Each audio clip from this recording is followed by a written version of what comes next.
Okay, it's noon, so we're going to go ahead and get started.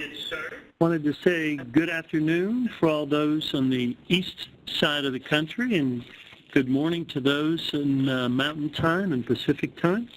This is Kevin Yard. I'm the Office Director for the Texas Engineering Operations, and I've been serving as host for a number of our CSI webinars, including this one.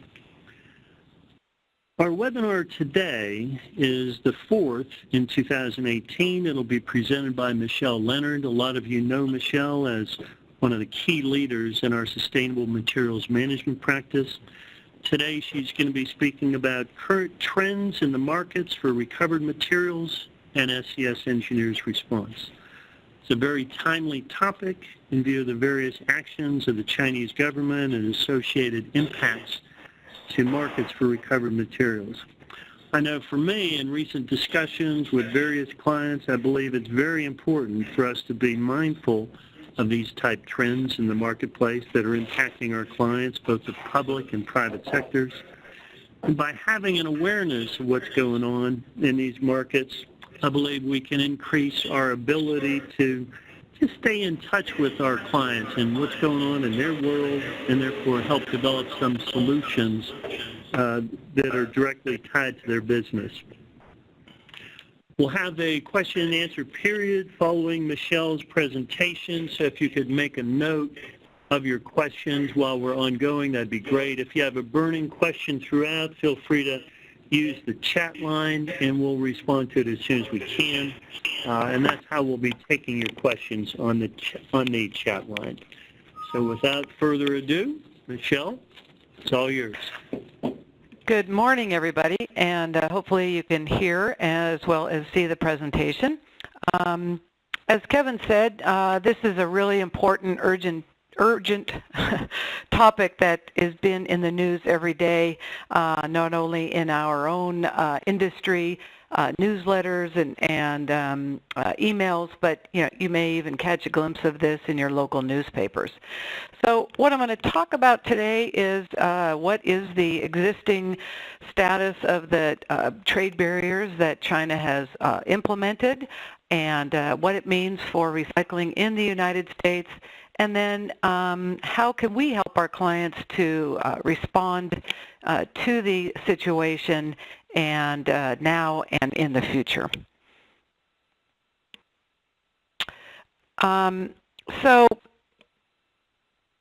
Basically, China is the market for recycled commodities across the world. As indicated here in the U.S., it's about 40% of the recycled commodities. In the European Union, it's a large percentage of where their recycled commodities go. Australia, Ireland, it's a global market, and China really is the market.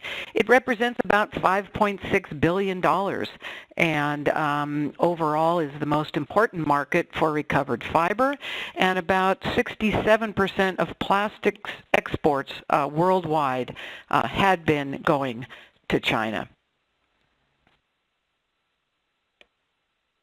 But even as we relied on our exports to China, domestically, we were talking about a lot of things in our industry that we can now call contributing factors to what has occurred.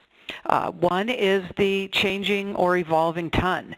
Many of you have probably noticed that our plastic water bottles and other materials have been lightweighted. We are reducing we are increasing our online shopping, and we are increasing the number of single-serve packaging items that we use. We've also, most of us have some type of recycling at our home, but there's a lot of confusion about what goes in that big blue bin. And in the past, it's been, well, I'm not sure if this is recyclable or not, so I'll just put it in the recycling bin. And what this has resulted in is a rapid increase in non-recyclable materials going into that recycling container. These are a couple examples of some contamination in recycling containers, and are pretty representative of contamination rates across the country.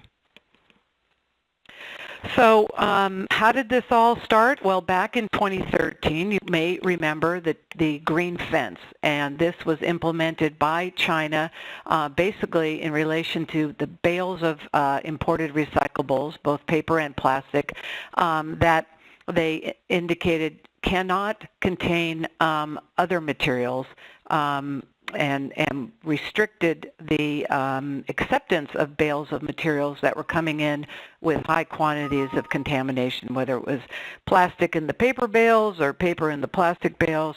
That was our first indication that what we were sending to China was going to be under much higher scrutiny than had been in the past.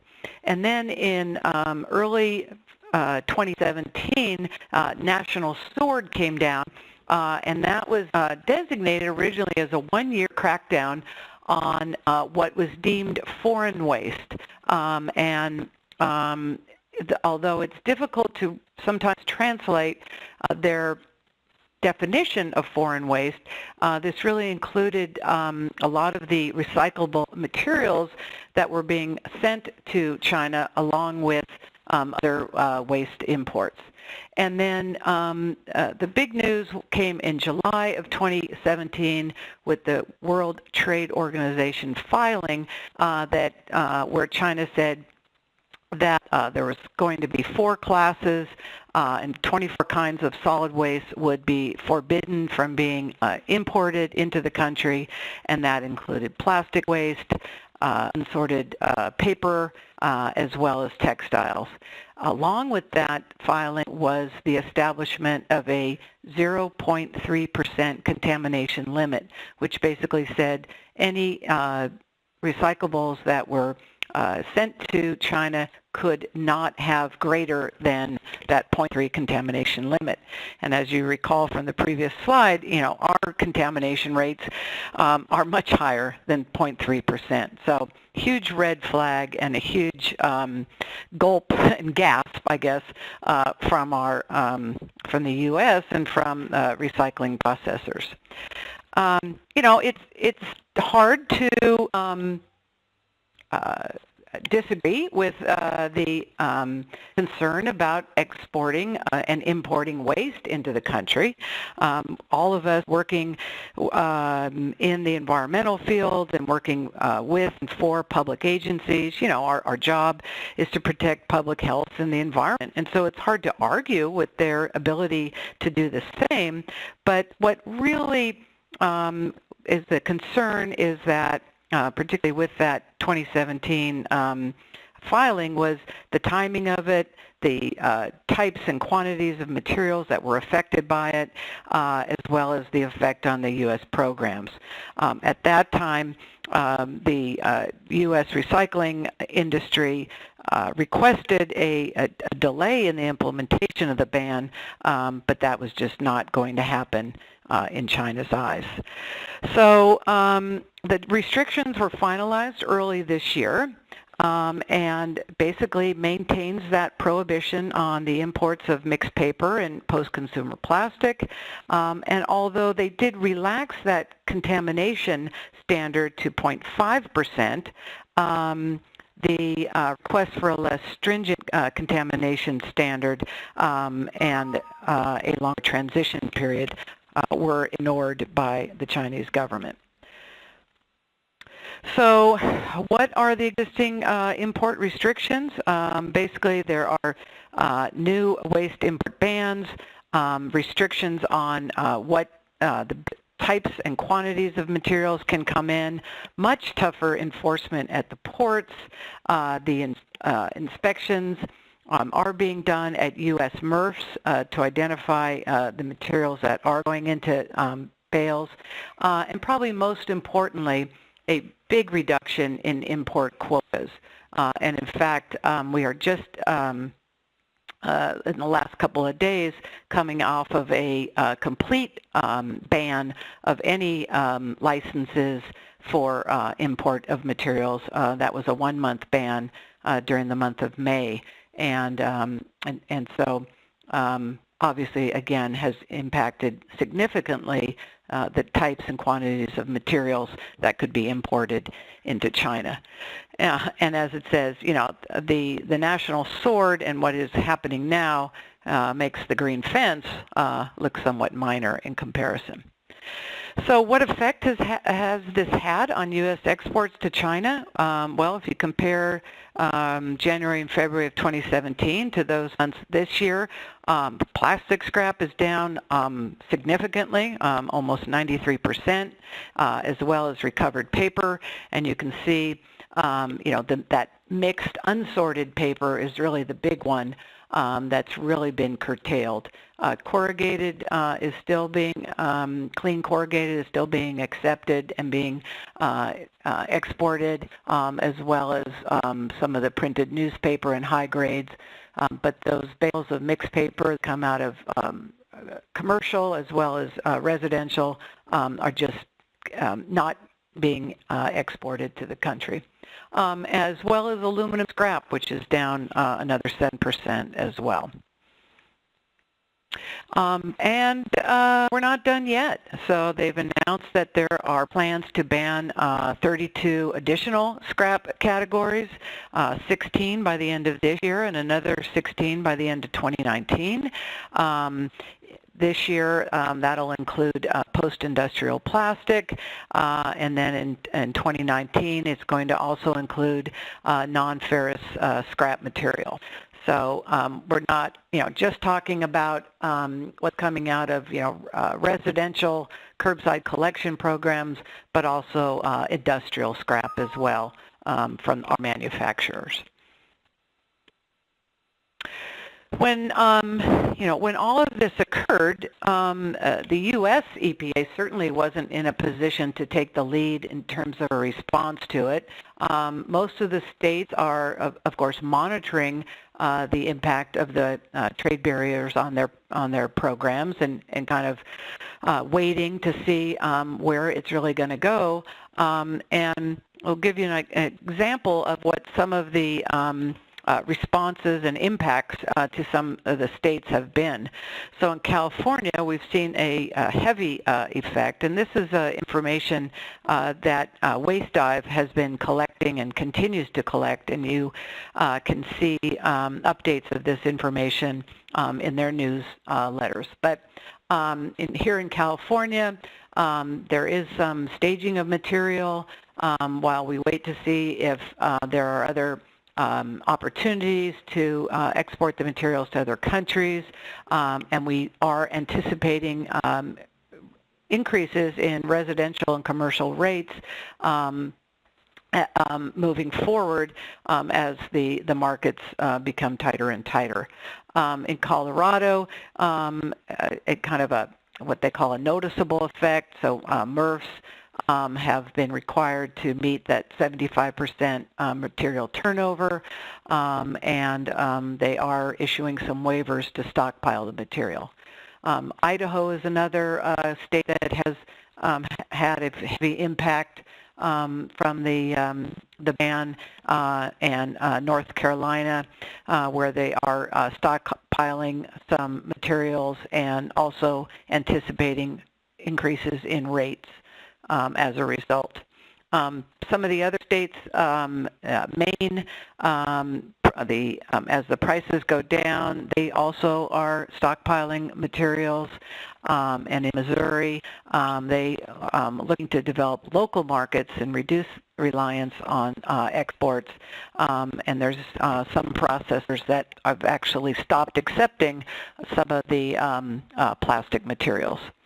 In some of the states, the impacts have been less, but again, in others you can see anticipating rate increases, anticipating higher costs, obviously, to reduce or get out some of that contamination, and the impacts will obviously be on the rates as well. So what are the implications of this on local government? And I apologize for the typo here, but you know, our local government clients are tasked with protecting human health and the environment, and they've got to keep those trucks running down the streets, and they've got to manage the materials. That's what we've come to expect, and that's what they're charged to do. So, but in light of the bans, we probably can expect that some programs will be suspended, or we'll see changes in the types of materials that are going to be collected in those programs, as well as impacts on rates.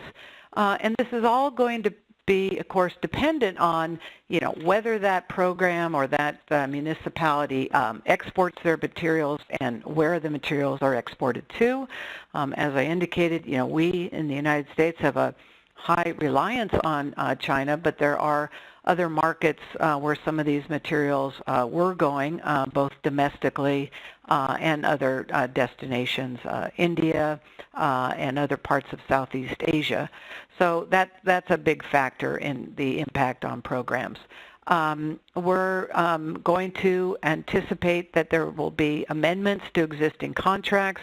Many of the contracts put the burden on the processor or the hauler in regards to the value of the recyclable materials, and so we're now reopening those contracts and implementing risk sharing or other measures to alleviate the burden on the processors. There will also be requirements to reduce contamination levels, obviously, and that's, I'm going to talk a little bit about that, but both in terms of what our customers are putting into the bins, and then how the materials are processed to remove the contamination. And probably most importantly is really being more transparent with what these programs cost. For a long time we've advocated, or we've said that recycling is free, and our rates, many of the rate structures reflect that, and so we really need to get the message out that you know, these programs are expensive, both in terms of collection and processing, and be more transparent with that information with our customers. Some of the examples of a couple of headlines that we pulled out where the impacts have already been realized, and in Portland they're expecting higher fees, as well as in other areas where they've actually just stopped collecting some of that material. So probably most importantly is, you know, what can local governments do? Well, probably first and foremost is, you know, this may not be the best time to expand the list of materials accepted. And I bring that up because, you know, many communities were looking at zero waste and other high diversion goals. Many states and municipalities have mandates for recycling, and many of those included, you know, adding new materials to those recycling bins. Well, at this point, it's probably prudent to look at what recyclables are accepted in the program, and maybe even to look at eliminating or reducing the types of materials that are collected. We've got to look at or work with our contractors and identify what materials do we want to collect, what materials are acceptable, and what materials there are markets for, and make sure that the contracts work for both the processor and the municipality. As I indicated before, sharing of the risk in terms of the markets. Many of the contracts had were based on market prices. Many of them just established a blanket price for commingled recyclables. Dollar per ton, and those aren't going to work in this new environment, and there has to be a sharing of that risk. Probably the most important is a greater focus on education and outreach. As I indicated earlier, many people thought, well, I'm not sure if this is recyclable, so I'll just throw it in the bin, and you know, somebody else will take care of it. But what we need to do is get back to that, you know, when in doubt, leave it out, and really focus on getting the right materials into that bin and keeping it clean. And that's going to increase the amount of resources that we're going to dedicate to education and outreach.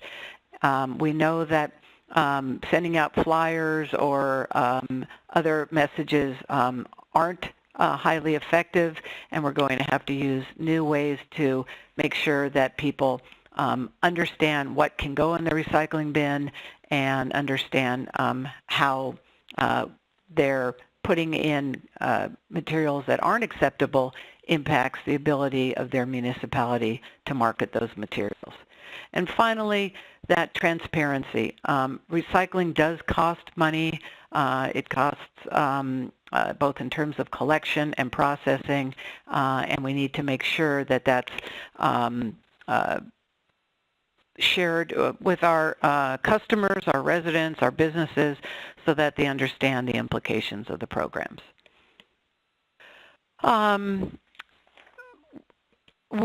What else do local governments do? You know, we really need to keep customers motivated. I think one of the concerns is that as people read newspapers and hear about these issues, we may lose people's interest in recycling.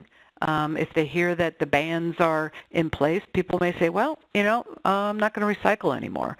So it's kind of a fine line to make sure that we don't lose our recyclers, but again, make sure that they understand that the markets have changed and that what is and isn't recyclable has changed as well. One of the other issues is to try to create our own markets here in the U.S. for these materials, and things like recycled content requirements for packaging and for other manufactured goods is a great way to develop our own markets regionally and domestically, and thereby reducing our reliance on foreign markets. And, you know, the other thing is kind of going back to the basics. So, you know, if we go back to our original hierarchy of waste management, you know, top of that pyramid is waste reduction. And so we really need to get back to emphasizing reducing the amount of waste we generate by through our purchasing and through our use of goods, because you know, if we don't generate that waste or that recyclable in the first place, then we don't have to collect it, we don't have to process it, and we don't have to market it. We need to emphasize buying recycled goods, whether it's paper or plastic or other products that are manufactured out of recycled content. We are the market, and we need to create the markets domestically, again, so we can reduce our reliance on foreign markets. We need to make sure that people are putting into the cart the materials that are supposed to be there, and not putting in the materials that we can't market anymore. A big part of the puzzle are our material recovery facilities, and it is all about quality. The processors are putting into place measures to clean up the materials that they bale and send to market, and they're doing this by slowing down their lines so that they can capture more materials. They're conducting positive sorts instead of negative sorts, so taking the good stuff off the line and leaving the contamination or the residual on the line to, you know, to go into the basically into the landfill. So instead of pulling out the bad stuff they're pulling out the good stuff, and then they're realizing that results in a much cleaner stream. They may need to hire more workers, and they may need to add new technology, whether it's optical sorting or robotics, again, to increase the quality and clean up the materials. And so finally, what's really important is to change the discussion. And as we are out there and talking with our clients and our customers, is we know that our recycling systems really can't adapt quickly to keep up with the new products and packaging. And I'm sure everyone on this call is, probably like me, a staunch shopper of that great store Amazon, and in those little brown boxes comes all kinds of different packaging. And so we need to keep up with the new waste streams and identify opportunities to reduce the amount of waste that we are consuming, and also looking upstream and talking with manufacturers and producers to say, can that packaging be recycled? Can that product that you're producing be recycled? And again, can we create some of those markets domestically for those materials? So what are the challenges moving forward? Well, we've relied many years on weight-based diversion or recycling goals. We really want to look at, what are we really recycling? Is it more important to recycle quantities, or is it more important to recycle the types of materials that cannot be replenished? It may involve energy recovery and waste energy, and we have seen interest in new waste energy facilities. And we need to work together to identify opportunities to increase the diversion of materials, but also at the same time to make sure that what we're diverting is economically viable and is saving resources, which is really what the whole reason for recycling in the first place. There's a lot of misinformation surrounding the China trade barriers. There's a lot of misinformation coming out of the media about this, and I think it's our job to make sure that our clients understand this isn't going away, and this is the new norm. And so as we look at our programs, at our policies, at our infrastructure, keeping this in mind moving forward, that this is the new environment, and this is how recycling will be handled moving forward. That's about all I had at this point in terms of slides. I did want to add that I know many of the people on the line are SWANA members. SWANA has convened a recycling task force, and our own Stacy Demers is a member of that task force.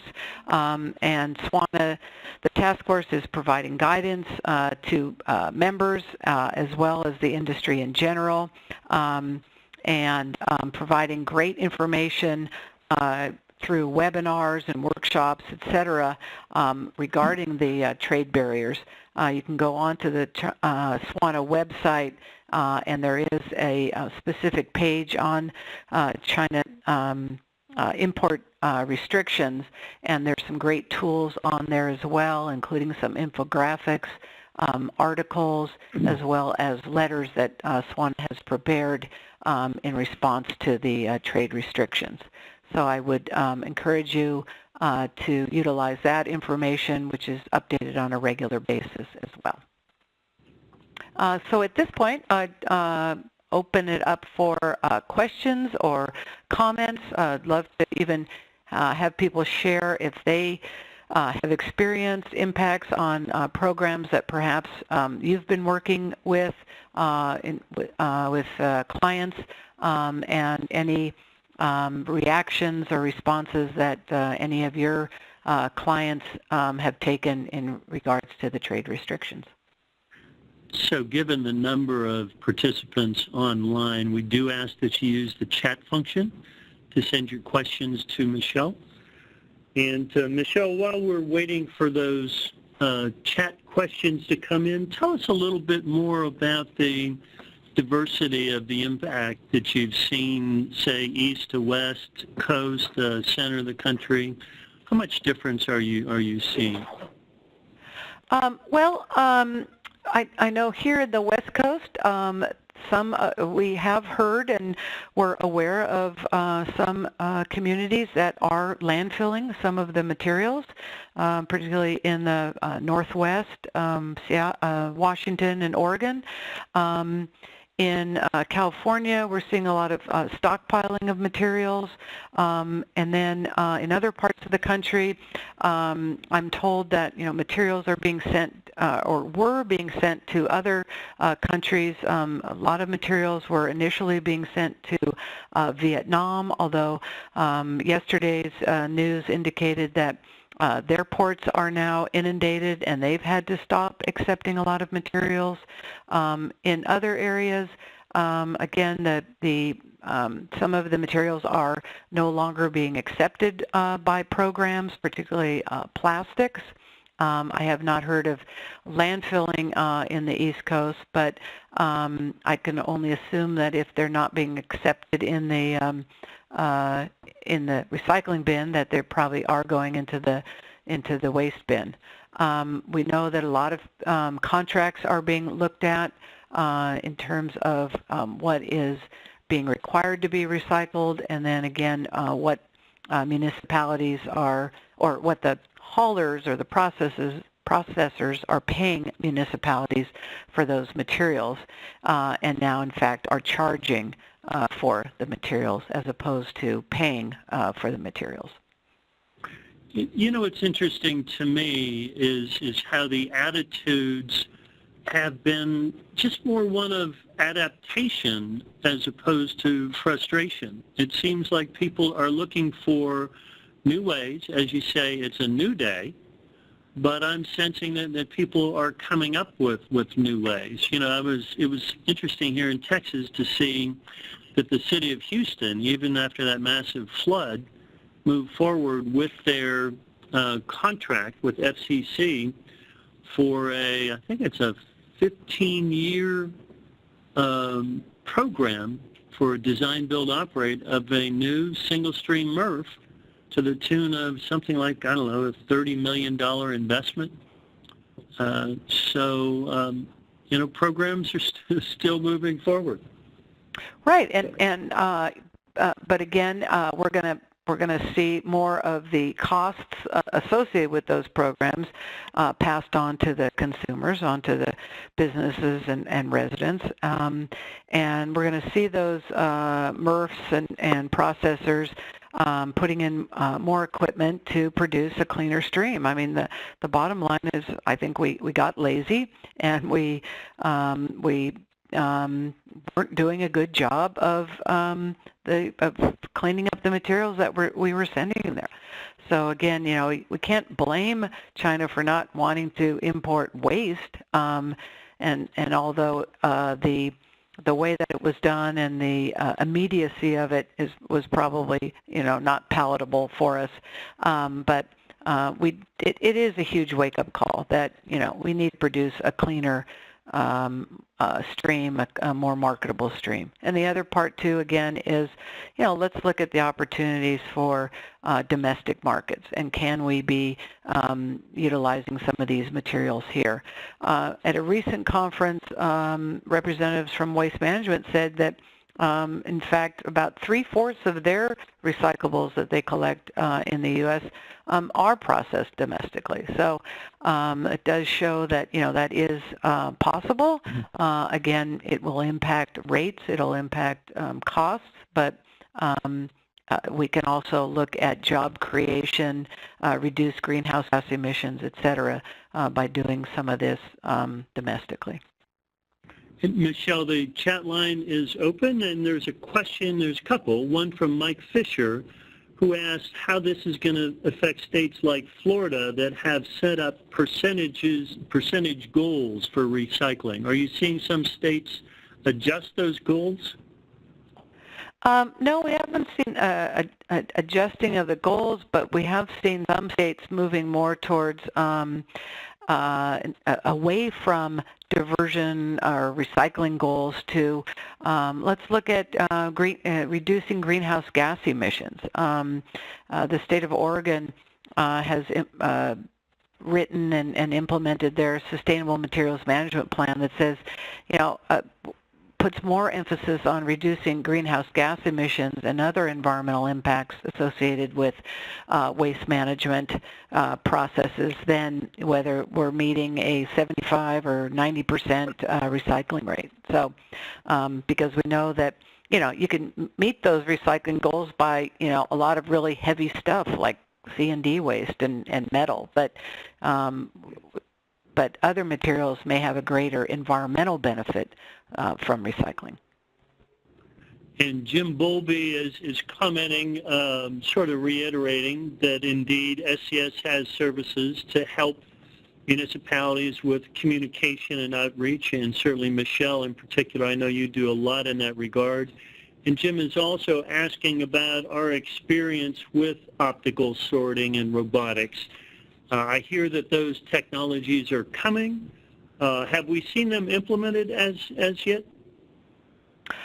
Yeah, there are a number of material recovery facilities are implementing new technologies that can differentiate not only between the different types of plastic containers, but they can differentiate between a flattened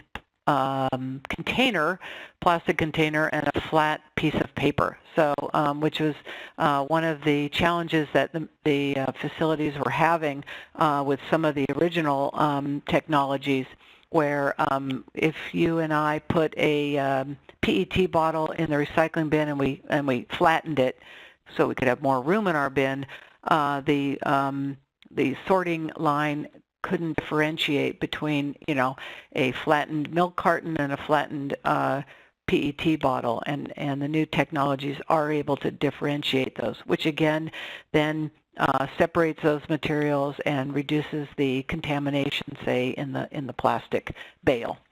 The other thing I did want to mention too is on the financial and economic side of things.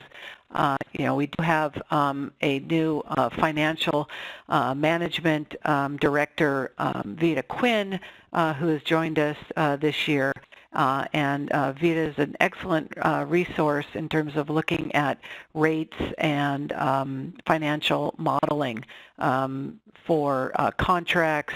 And so as your clients are struggling with, how are we going to pay for this? What impact is this going to have on our programs?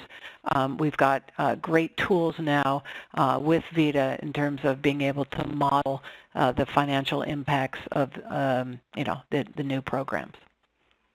Yeah, another thing that's interesting is the ability to look at different scenarios as well. I know Vita is well skilled at doing that. So Ryan Duckett has a question sort of following up on some of what you covered in your talk. What strategies would you recommend for a locality employing that is starting up a new single-stream recycling program? What strategies would we recommend for somebody getting into the market at this time? Sure. Well, probably to include just the basic materials in the material types that they're going to collect. So containers and fibers, etc. Starting with a very robust outreach and education program, so that people from the very beginning understand what can and cannot go in that container, and then continuing ongoing monitoring of the containers.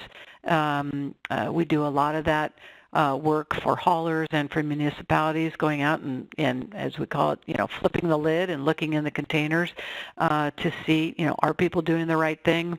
And in those areas where there is a lot of contamination in the bin, targeting outreach and education. I think it's really important to do that right at the beginning, so that we kind of train people to do the right thing at the start, and hopefully avoid bad habits moving forward.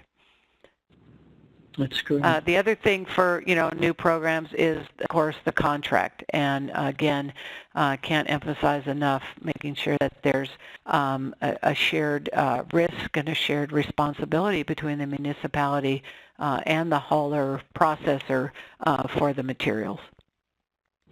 Another thing that was interesting is to hear the responses of the large waste companies that they don't seem intimidated by this. They seem almost like, I think the comment from the Republic CEO was that he was kind of surprised that this didn't happen sooner, and obviously they're in the process of retooling for this. So, but I sense there's a lot of folks working together in addressing this challenge.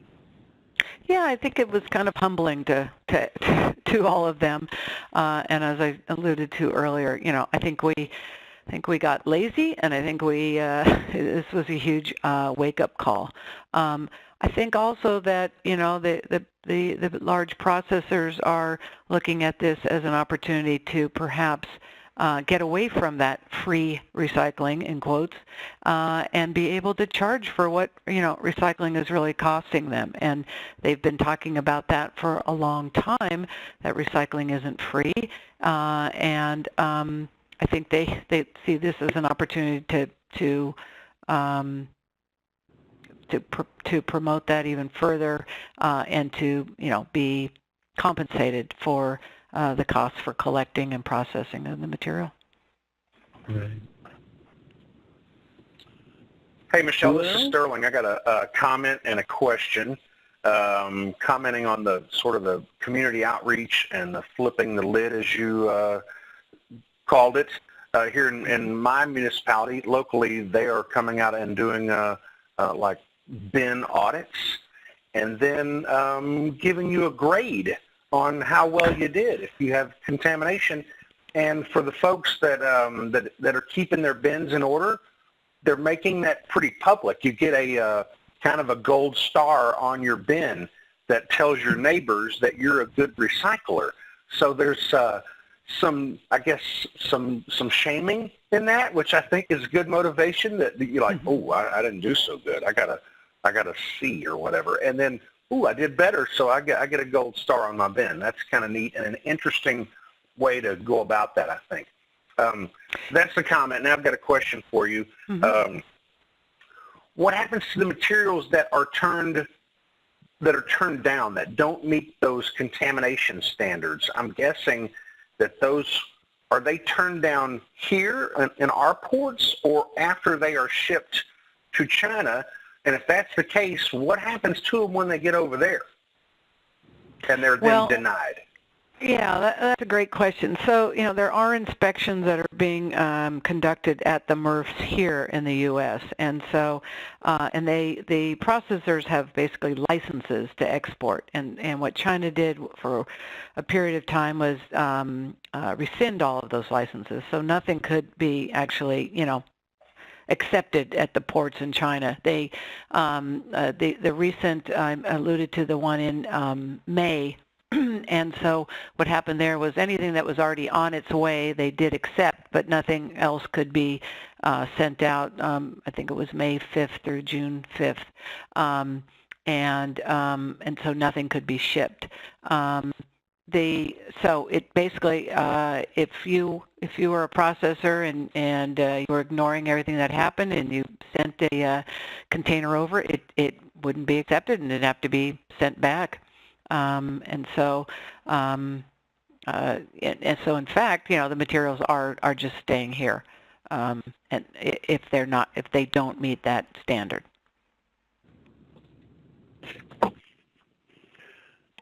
Excellent, Michelle, and thank you so much for putting on this PowerPoint, this webinar. It's just a great reminder of the diversity of skills that we have at SES, that we're much more than a landfill company, that we have a whole broad spectrum of services in the solid waste arena, and your leadership in this whole sustainable materials management practice, frankly, is exciting. It's nice that we can represent to all of our employees that, we're on the leading edge of solving these type of solid waste issues and working with our clients to stay out front on those. So